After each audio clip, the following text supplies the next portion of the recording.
Hello दोस्तों। सो आज हम स्टडी करने जा रहे हैं माइक्रोसॉफ्ट ग्राफ के बारे में। ओके। सो ये ऑथेंटिकेशन एंड ऑथराइजेशन का ये हमारा चौथा यूनिट है और ये इसका लास्ट यूनिट है। तो सबसे पहले तो हम ये डिस्कस करेंगे कि माइक्रोसॉफ्ट ग्राफ आखिर है क्या। तो इसको समझने के लिए इसमें जो स्टडी मटेरियल दिया हुआ है इससे थोड़ा सा और वन प्लस हम आगे यहाँ पर देखते हैं। इस डॉक्यूमेंटेशन में माइक्रोसॉफ्ट का देखते हैं कि आखिर माइक्रोसॉफ्ट ग्राफ है क्या। तो सिंपली अगर हम समझें तो माइक्रोसॉफ्ट ग्राफ क्या है, तो is the gateway to the data and intelligence in Microsoft cloud services like Microsoft Entra and Microsoft 365। Okay. तो यहाँ पे इसको गेटवे टू डेटा कहा गया है। तो गेटवे टू डेटा कहने का मतलब क्या है? ओके, मतलब डेटा का एक रास्ता बना दिया गया, वो गेटवे हो गया। सो अब सबसे पहले हम ये समझें कि आज के डेट में कंपनीज जो है, ठीक, बहुत सारे माइक्रोसॉफ्ट 365 सर्विसेज को यूज़ करती है, माइक्रोसॉफ्ट इंट्रा आईडीज़ को यूज़ करती है अपने यूजर सेटअप के लिए, सारे एप्लीकेशंस के परमिशन मेंटेन करने के लिए, ये सब कुछ के लिए ये ऑर्गेनाइजेशन स्ट्रक्चर होता है, उसको भी मेंटेन करने के लिए ये पूरा का पूरा माइक्रोसॉफ्ट इंट्रा को यूज़ कर सकती है और यूज़ करती ही है। ओके। सो होता क्या है कि एक तरह से देखा जाए तो बहुत सारा डेटा जो कंपनीज का है वो इसमें कॉन्फ़िगर्ड होता है। ओके। सो अगर हम माइक्रोसॉफ्ट इंट्रा की ही केवल बात करें तो इसमें सारे यूजर का इंफॉर्मेशन, ओके, यूजर का इंफॉर्मेशन सारा यहाँ से मिल जाएगा। तो कंपनीज के पास यूज़र को मेंटेन करने के लिए कोई अलग डेटाबेस बनाने की ज़रूरत नहीं है, सारा यूजर का इंफॉर्मेशन आपको यहाँ से मिल जाएगा। इसके अलावा ऑर्ग स्ट्रक्चर भी मिल ही जाता है क्योंकि इसमें ग्रुपिंग की जाती है, ग्रुप्स अवेलेबल होते हैं माइक्रोसॉफ्ट इंट्रा में। ओके। तो ग्रुपिंग भी हो सकती है और इसमें बहुत सारी सर्विसेज, जैसे कि माइक्रोसॉफ्ट 365 की बहुत सारी सर्विसेज है जिससे कि आपको ऑर्गेनाइजेशन की पूरी हायरार्की मिल जाएगी। ओके। और इसके अलावा बहुत सारे मतलब जो भी कंपनी रिलेटेड इंफॉर्मेशंस होती हैं, रिपोर्ट्स होती हैं, वो सब कुछ अवेलेबल होता है। ओके।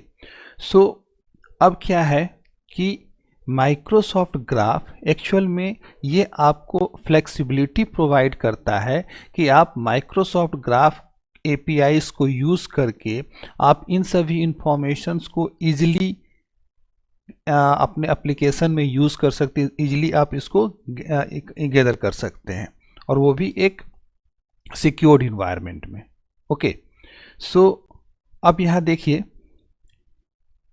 कि क्या होता है। जैसे कि एक और लाइन इसमें दिया हुआ है कि use the wealth of data accessible through Microsoft graph to build apps for organization and consumers that interact with millions of users. Okay. तो कोई भी एप्लीकेशन हम बना रहे हैं, उस एप्लीकेशन में इन सभी डेटा की ज़रूरत है। ओके। तो सब इन सभी डेटा की ज़रूरत है, तो हम इजी वे में माइक्रोसॉफ्ट ग्राफ एपीआईज का यूज़ करके ये सारा डेटा अपने एप्लीकेशन में उठा सकते हैं। ओके। अब देखिए यहाँ पर एक ये दिया हुआ है डायग्राम। इस डायग्राम में कुछ समझने की कोशिश करते हैं कि माइक्रोसॉफ्ट 365 प्लेटफॉर्म। ओके। इसमें देखिए कि इसमें क्या होता है। एक तरह से देखा जाए तो आप डिफरेंट जो सर्विसेज यूज़ करते हैं, जैसे कि डॉक्यूमेंट्स में आपका वन ड्राइव भी है और भी बहुत सारे हैं। ओके। कन्वर्सेशन जो आप टीम पे चैट करते हैं, कोई पोर्टल पे इंफॉर्मेशंस होती है, टाइमलाइंस जो कैलेंडर आप मेंटेन करते हैं, ये सारा कुछ क्या होता है कि ये सब कुछ माइक्रोसॉफ्ट 365 में हम डिफरेंट सर्विसेज को यूज़ करते हैं।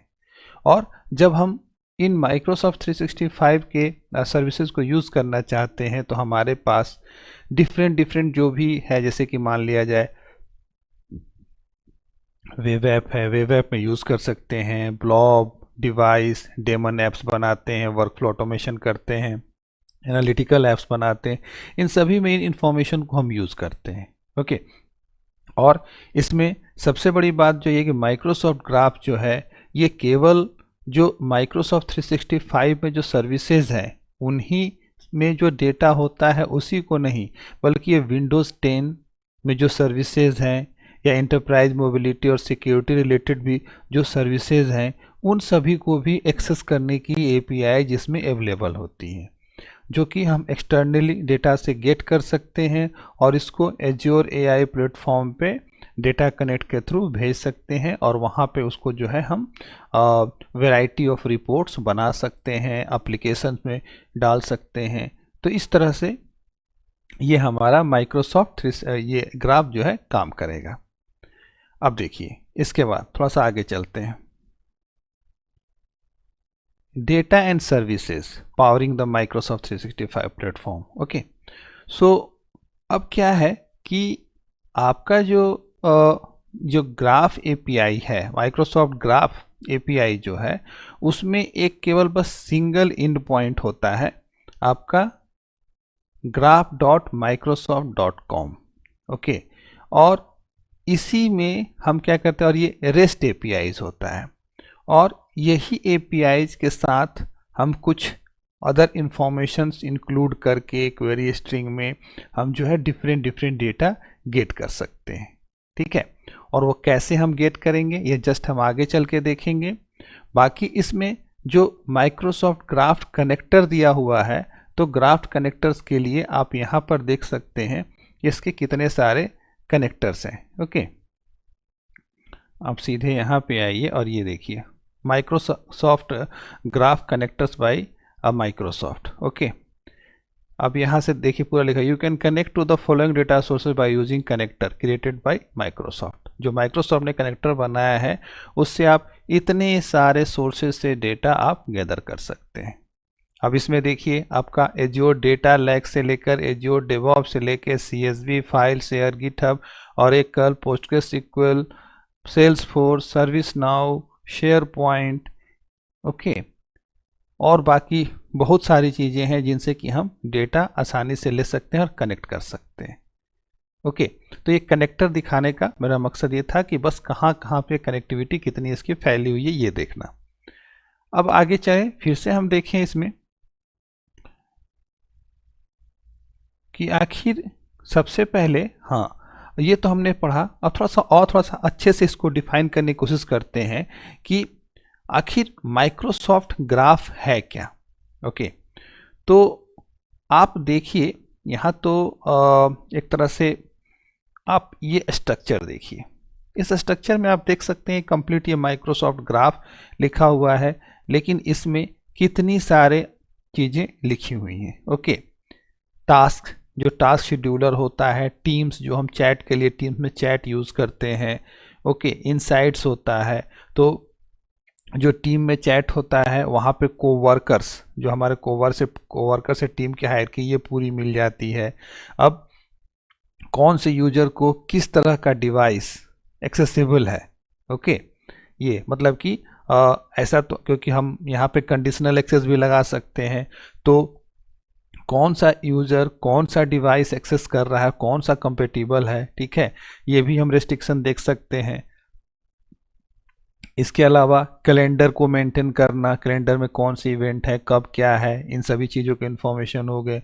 जो कंपनीज में टीम्स में ग्रुप बनी हुई है, जो वन पॉइंट में फाइल्स रखी जा रही हैं, जो आपका जो आउटलुक में मैसेजेज हैं, जो मीटिंग शेड्यूल की जा रही है, ये सारे इंफॉर्मेशंस का एक जो चक्रव्यूह बना हुआ, चक्रव्यूह नहीं कहेंगे, मतलब जो जाल बना हुआ, ग्राफ बना हुआ है, ये पूरा का पूरा क्या है, माइक्रोसॉफ्ट ग्राफ है। ओके, तो माइक्रोसॉफ्ट ये 365 की जो कोर सर्विसेज हैं इनको इंक्लूड करता है, जैसे कि अभी आपको मैंने दिखाया कि booking, calendar, Delve, Excel, Microsoft preview, Microsoft search, one point, OneDrive, OneNote, Outlook. Okay, तो ये सारी चीज़ें हो गई। Enterprise mobility and security services हो गई, फिर उसके बाद में विंडोज सर्विसेज हो गई, डायनामिक 365 बिजनेस सेंट्रल सर्विसेज हो गई, माइक्रोसॉफ्ट पार्टनर सेंटर सर्विसेज हो गई। ये सारे सर्विसेज का इंक्लूड करके अब ऐसा नहीं है कि हमको एक चीज़ के लिए मतलब डिफरेंट डिफरेंट चीज़ के लिए डिफरेंट डिफरेंट जगह जाना पड़ेगा। आपको एक कंबाइंड पैकेज दे दिया माइक्रोसॉफ्ट ग्राफ, जिसकी एपीआईज को यूज़ करके आप ये सारे इंफॉर्मेशन गैदर कर सकते हैं और इसको अपने एप्लीकेशन में इनबिल्ट कर सकते हैं। ओके, अब देखिए इसमें एक और क्वेश्चन पूछ रहा है कि what can you do with Microsoft graph. Okay, तो माइक्रोसॉफ्ट ग्राफ का यूज़ करके आप क्या क्या कर सकते हैं। तो आप देखिए कि looks your next meeting and helps you prepare for it by providing profile information for attendees, including their job title and managers, as well as information about the latest documents they are working on and people they are collaborating with। सोचिए कि आप एक meeting attend करने जा रहे हैं और उस मीटिंग में कौन कौन से लोग हैं, ओके, उनका आप पूरा प्रोफाइल इससे फाइंड आउट कर लिए। साथ ही साथ क्या है उनका जॉब टाइटल, किस तरह के ग्रुप के साथ आप मीटिंग करने जा रहे हैं। आप सपोज कीजिए कि प्रेजेंटेशन देने जा रहे हैं और प्रेजेंटेशन आप नॉन टेक्निकल लोग हैं उन लोग को जा रहे हैं देने, तो उस तरह से आपका प्रेजेंटेशन बनाना पड़ेगा कि वो नॉन टेक्निकल लोगों को भी समझाया जा सके। ओके, अगर वही टेक्निकल होगा तो आपको टेक्निकल डॉक्यूमेंट बनाना पड़ेगा। ओके, तो ये आपको कितना हेल्प करेगा आपको मीटिंग में प्रेजेंट करने में। ओके, सोच सकते हैं कितना बेनिफिशियल है। इसके बाद आपका कैलेंडर ये स्कैन कर सकता है और आपको बता सकता है कि आपका बेस्ट टाइम या नेक्स्ट मीटिंग के लिए कौन सा टाइम है, ये तुरंत आपको बता सकता है। ओके, आप एपीआई हिट कीजिए, आपको टाइम बता देगा। ठीक, आपको कैलेंडर ओपन नहीं करना पड़ेगा। उसके बाद में fetch the latest sales projection chart. अगर आपने एक्सेल वन ड्राइव से इंटीग्रेट कर रखा है तो उससे वो सेल्स का चार्ट भी प्रिपेयर करके जो रिपोर्ट है वो आपको दिखा रहा है। ओके, अब फिर उसके बाद में subscribe to change in your calendar, sends you an alert when you are spending too much time in meetings and provides recommendation. मतलब आपके मतलब पर्सनल असिस्टेंस का भी ये काम कर सकता है।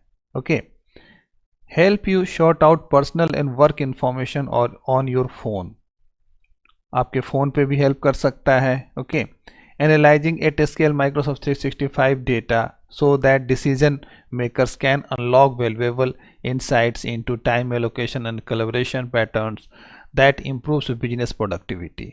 अब बिजनेस प्रोडक्टिविटी के लिए आपका डिसीजन मेकिंग इसमें भी हेल्प करेगा। ओके, इसके साथ ही साथ ये अभी जो है कि जो कस्टम बिजनेस डेटा होता है, ठीक, उसमें भी आप डिफरेंट टाइप से सर्चिंग कर सकते हैं।